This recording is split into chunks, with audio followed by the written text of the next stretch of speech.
Мен Жақсы аудандық сотының кеңсе меңгерушісі Ерген Мәулетайұлы Жәнібеков, Ақмола облыстық сотының төрағасы Досжан Сарманқұлұлы Әміровтің бастамасымен Абайдың даналық сөздерін оқу бойынша әр сөзінен ұғындырған ұлылық тақырыбындағы эстафетасын қолдау мақсатында Абайдың шығармалары арасынан келесі өлең шумақтарын оқып берсем деймін.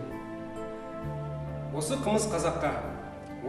қазаққа, мақтаның ба, асың ба, қымызды басар артынан, ет даяр ма қасыңда, бойыңа сіңіп өрт болған қызба бастық жасында,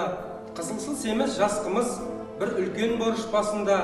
жуасты мінде айраныш, жоқ немеге шатылма, ұры залым қуларға, нысанаға шаншылма, жылқыны аңдып ұры жүр, әр төбенің тасында, ой көзімен қарасаң, қойдан жылқы асылма, мақтанға бола жиям деп, жылқы үшін жұртқа бас ұрма, қымыз семіз дегенің бір мақтан ғой жасырма, мақтан қума керек қу, ойсыздарға қосылма, қойныңда ақша қолда қой, күзетке оңай шошынба.